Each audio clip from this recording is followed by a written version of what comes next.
We're live. It's popped up. There we go. Hello and welcome back to December Dailies number 4. So December the 4th. Don't know if I'll plan on doing this December Daily on the weekend. It might just be Monday to Fridays.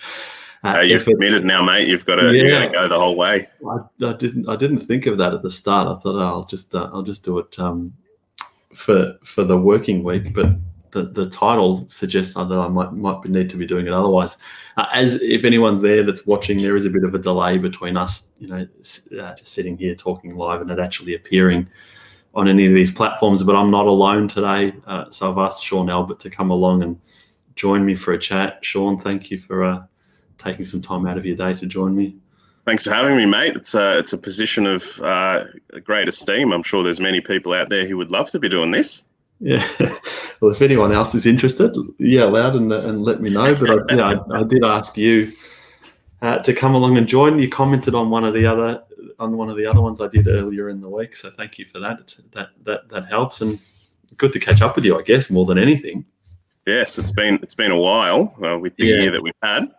Yeah. So last time we caught up was at that burger place in the city. Are you like a big burger critic or not? I think I might have suggested that we go there, but are you a big burger critic? Do you? No, look, the way I define being fussy is if you would eat a beef burger on a normal setting, then a fussy person is fussy about that beef burger, and it's like, oh, this is a good one, this is a bad one, but I just eat it. Like, yeah, there's certain foods I don't like, and people are like, oh, you're fussy. I'm like, well, no, I just don't like it. But if you put any kind of beef burger in front of me, we'll eat it. There's no questions being asked there. Yeah. I'm not too much of a critic either. I do find my one criticism for that place, though, and I think I've only eaten there 2 or 3 times. Certainly not in recent memory. Anyway, I think the last time was when I caught up with you. My only criticism is that they're a bit small. Like they're not it's like it's almost you could eat 2 of them. But that'd probably cost you $50 because it's not a cheap burger either. Yeah, that's the problem with meals in general these days, I find. Luckily you can only sort of see from here up, but COVID would attest that I've probably been eating too much. Couple of COVID kilos. Yeah. So for anyone that's joining us, let us know you're there. Say hi, drop in any comments. Shaun's a financial advisor also. We haven't caught up for some time, so thought I'd reach out. So how's the last 6 months or so been for you? Are you in an office at the moment? You're not at home? It looks like I am in the office. We've basically come back to the office sort of on a rotating roster. Which for me has been really good because working from home is not something that really sits well with me. For those that don't know, I've got 4 pretty young kids, 4 kids under 3.5 at home. So there was just constant crying and tears and screaming and demands from the children. It made it difficult to sort of get things done. But on top of that, obviously, the economic conditions that we were in, made a lot of people nervous and had a lot of people asking questions about markets. So there was a lot of educating that I did in the past 6 months, lots of conversations, really fruitful, I think. Really good conversations to have with people just in terms of what do you do with investments when markets are dropping and how do we sit here and overlay what's happening today over what could happen in the next 12 months, up to 10 years. So I did a lot of that. And then really as the restrictions have begun to ease in Melbourne, basically the last 2 to 3 weeks more so, we've just picked up a lot of some of that new business stuff and new clients that kind of were just on hold. So it's been good. Yeah. How did you? What about you? Yeah. Well. Yeah. So I'm still at home now. We've opened the office. Somewhat similar, like a bit of a rotation. It's more just if you want to go in. We have there's one dedicated person almost kind of coordinates the whole thing. So you have to get the okay to go in so that there isn't too many people in there, but it's certainly not a massive stampede of us wanting to go in anyway. Today's Friday. Wednesday is our busiest day. We normally have there's maybe 7 or 8 people, I think, going into the office on a Wednesday. I went in Thursday last week. I went in a couple of weeks before that one day, and I'll go in one day next week, but by and large from home. And I think for the time being, we'll stay like that, probably until after Christmas. I kind of have this thing in the back of my head that I suspect, I don't know, I have this feeling like things are going to go back to normal, whatever normal looks like, once that Christmas, New Year holiday period is done with, and then kids start to go back to school thereafter. I reckon I'm thinking there'll be a lot of the office workers will start to make a bit of a move back into the office once the summer holidays are done with. Yeah. So how did you go? Like, what did you do? Type of setup did you have at home? You got triplets and one other. Like, how did you manage to try and do some work at home? Like, I'm sitting here in one of my kids' bedrooms. My house is pretty small. I've sat here in one of my kids' bedrooms. What type of setup were you doing? Well, I was lucky enough to create a bit of space in our bedroom. Just sort of got a small desk and just to fit basically my laptop and a screen, and my keyboard. That's kind of almost all I could fit on there. And we were able to just lock the door. So it was okay. Like, I probably am saying it's worse than it really was, but I'm a momentum kind of person. I like to do a lot of things on the go, and I hate being interrupted. But there was a lot of interruptions. Like, I think at the very start it was a little bit easier, and then the kids learnt that I was there, and they were just like, but Dad's here, and I'm just going to go to him. And they'd just sort of stand, like, the door to our bedroom was just to my left, like almost within arm's reach, and they'd just stand there and scream. And it's like, you can't really just ignore that. I found early on in the piece, my kids were intimidated by like someone else's face. Like the idea of me sitting here talking to someone on the computer screen, that was a bit intimidating for them. So they'd poke their head around the corner here, see that there was someone on the screen and run away. But it became so normal so quickly that it was like, oh, there's someone on the screen. Oh, yeah, I'll come and say hello, and I'll just hang around. And I think everyone got used to it. That was just part of working from home. Mark's tuned in and watching us there as well. Mark, thank you for joining us. If you're still there, Mark's been tuning in most of the week to join us and add some comments and some chat fish shop burger with a lot, which is handy. Yeah, the fish and chip shop burger, fish and chips Friday night.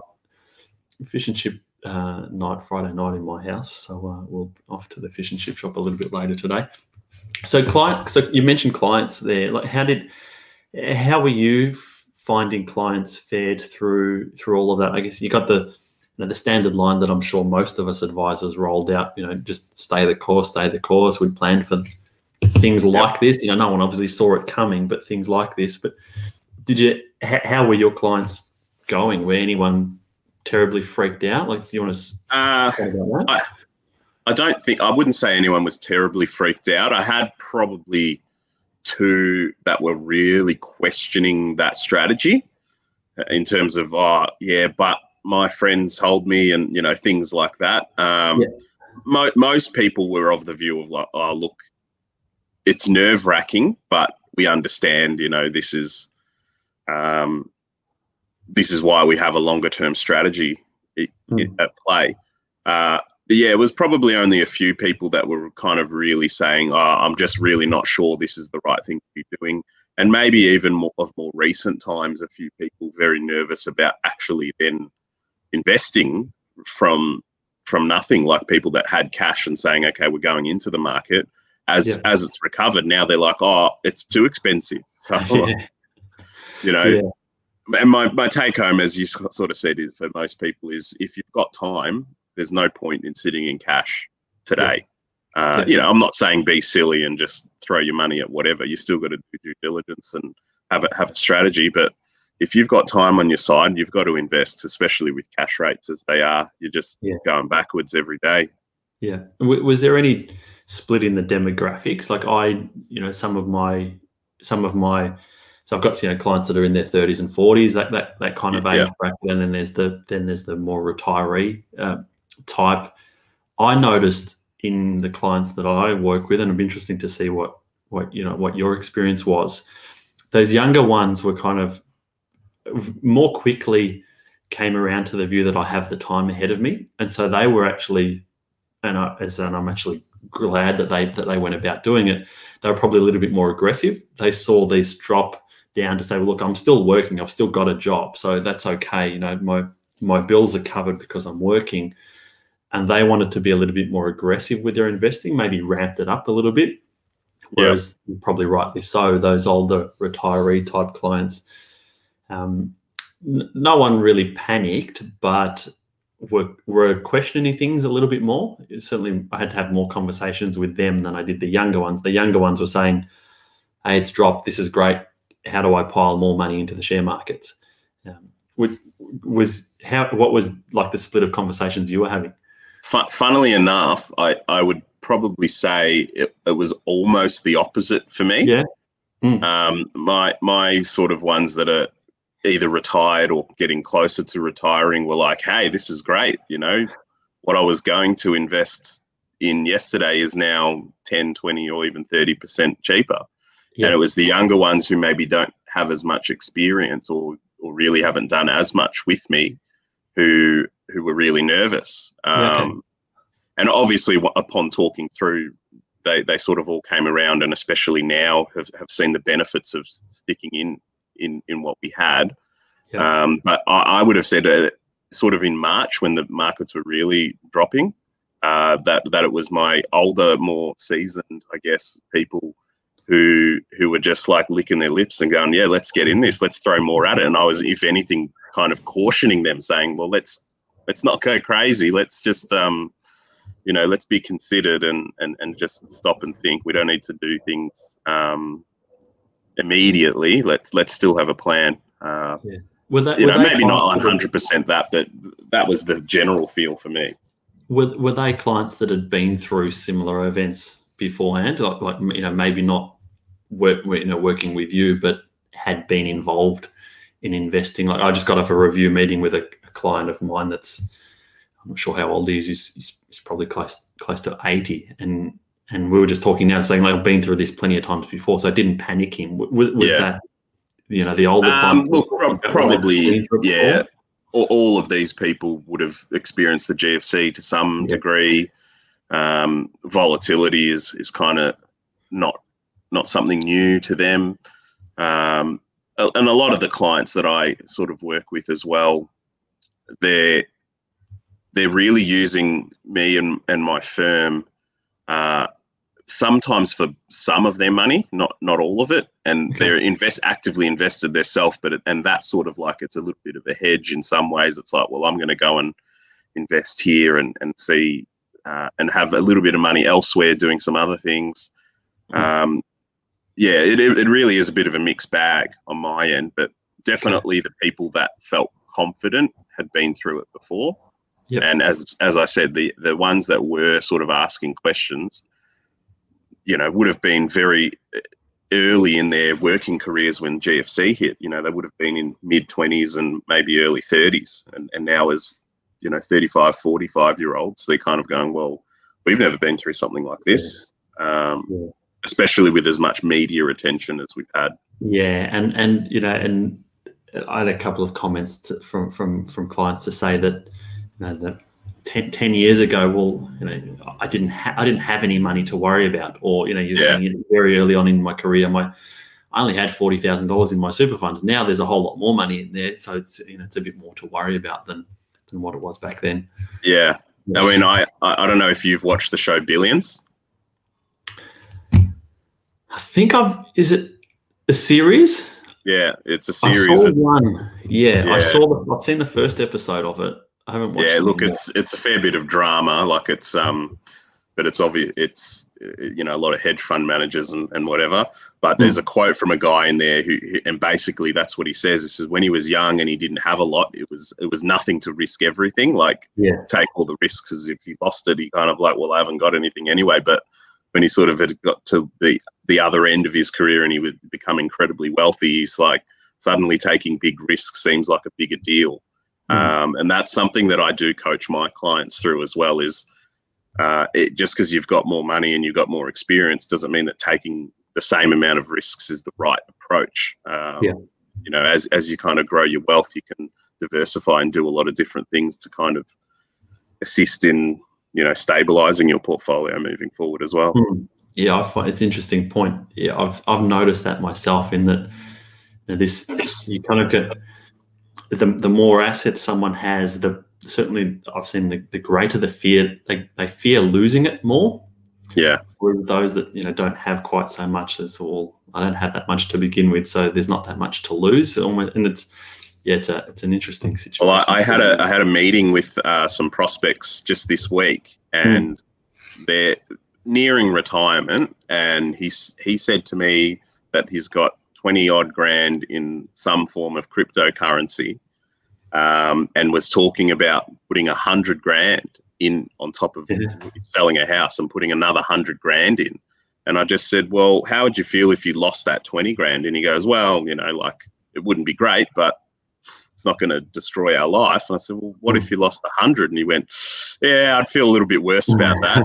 So, as the dollars go up and the numbers get higher, it definitely does change the attitude, I think. Yeah, for sure. Yeah. Yeah. Lawrence is there. Hello, Lawrence. And if you're still there, thank you for tuning in. And Mark, just when we're talking about the crashes, Mark added the 87. Yeah, 87. The older investors sure was. Just on the new client piece, you commented there. You commented earlier to say that some of the things might have gone on maybe ice. I can't remember what you referred to, maybe on ice for a period of time, but now starting to pick back up again for you. Is that you've noticed a bit of a trend there that things slowed down a bit, and then you're seeing more inquiries from people now? Yeah, definitely. I mean, I had a lot of conversations over the past 4 months, like over the phone or over Zoom or whatever. And more or less people were saying, yeah, look, I think we really need to do something, but let's just wait till we can sit down and talk about it. Yep. And I think partly just because, they were homeschooling kids, they're worrying about their own work. Are they going to be made redundant, and are their hours getting cut? And I had a few clients going through those sorts of things. So broadly, it was just like, this is just too much to think about, and we take it seriously that we want to do it properly. And properly for them, the people I was talking to at least, was not over Zoom. Yeah, okay. It wasn't everybody, but quite a few for me, that was the sort of response. Yeah. And has anything changed? And it's actually a good lead into the next thing that I wanted to ask you. Has anything changed in the way that you're interacting with clients? It sounds like you've got clients that have almost said, look, I'd actually rather meet you in person rather than do it online. Like has anything changed in your day-to-day work, the way you're interacting with clients that you think will adopt going forward? All of my existing clients now basically expect a video review as opposed to come in and, go through what's happening and what's changing and what do we need to do. That's basically the expectation. But for me, I'm still finding that newer clients who haven't met me are still wanting to meet face to face. Yeah. Yeah. And even when you go, so are you seeing clients in your office at the moment? Like if someone wanted to come in, are you doing that at the moment? Or not? Everybody that I've seen so far has been outside the office. I don't know if we're actually seeing people in the office. Yeah, I don't know if Daniel Andrews is letting us do that. Yeah, no, I don't. But I mean, it's just been more convenient to go and meet people, so to speak. Yeah. I don't know that was intentional or not, but I'm hoping I'm applying. So you're saying like the existing clients expecting video, is that you think that's just for today, or do you think that will just be something going forward? I think it'll be a trend, definitely, that will continue. Yeah. And I think it's going to depend more on the unique circumstances. There's always going to be times when people say, look, I think we just need to come in and put it all out on the table and whiteboard some stuff and really just have a good chat. But sometimes, when we, as you know, not all reviews are created equal. Some of them are fairly routine, and and sometimes people kind of just talk and say, yeah, happy with all this and all makes sense and let's keep going. And then other times there's a lot of questions and a lot of things and, changes in circumstances. They've got a new kid, they've changed jobs, they've they're doing a massive extension on their home, all these sorts of things that then come up. So I think it's going to be need dependent, but also person dependent. Some are just going to prefer video, which I think brings a lot of efficiencies for us moving forward. I'm actually seeing with my clients, I think just because this has gone on for so long now, and there's a lot of clients, I might have seen them a couple of times by now via Zoom. There's one Bev, I shared a photo of her on my LinkedIn a couple of weeks ago, and she was like her. She's the classic example. Was incredibly nervous to use Zoom in the first place. We had to do like a practice Zoom meeting before the actual real one to get her going with it. But the last meeting I had with her, she said, "You know what? This is actually working so well that she catches the bus into the city to come and meet with me. She'll might come in once a year, but she's not going to come in for all of the meetings that we might have. Probably not going to catch the bus in. And so certainly, using Zoom and our industry is not alone. Every industry is probably doing the same thing. But I've got a lot of clients that are saying similar to what you just did, that we'll just keep using Zoom for now. If there's something really meaty that we need to discuss, come in, do the whiteboard thing, all the rest of it. But for the more stock standard type meetings, just keep them online. It's easier for everyone. Yeah, and I think if we can, from an industry perspective, if we can do it well, it's going to drive a lot of efficiencies for us as advisors, because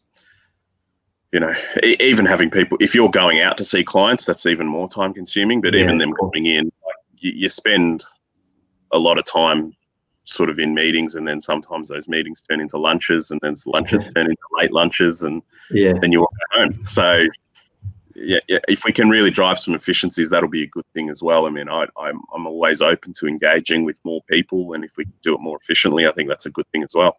And your views on part-time working from home, part-time in the office? I imagine with your family at home, you'd prefer to be every day in the office. Is it?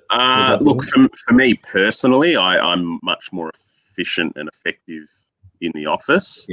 But I think there is a space to say, look, I'm just spending the whole day responding to emails and file notes. I can do that at home. I think there's a space for that.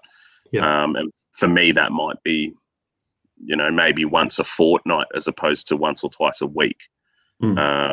But I think it'll be very interesting to see how that plays out over the coming years. Because obviously it's a very hot button issue at the moment, but will it continue? I don't know.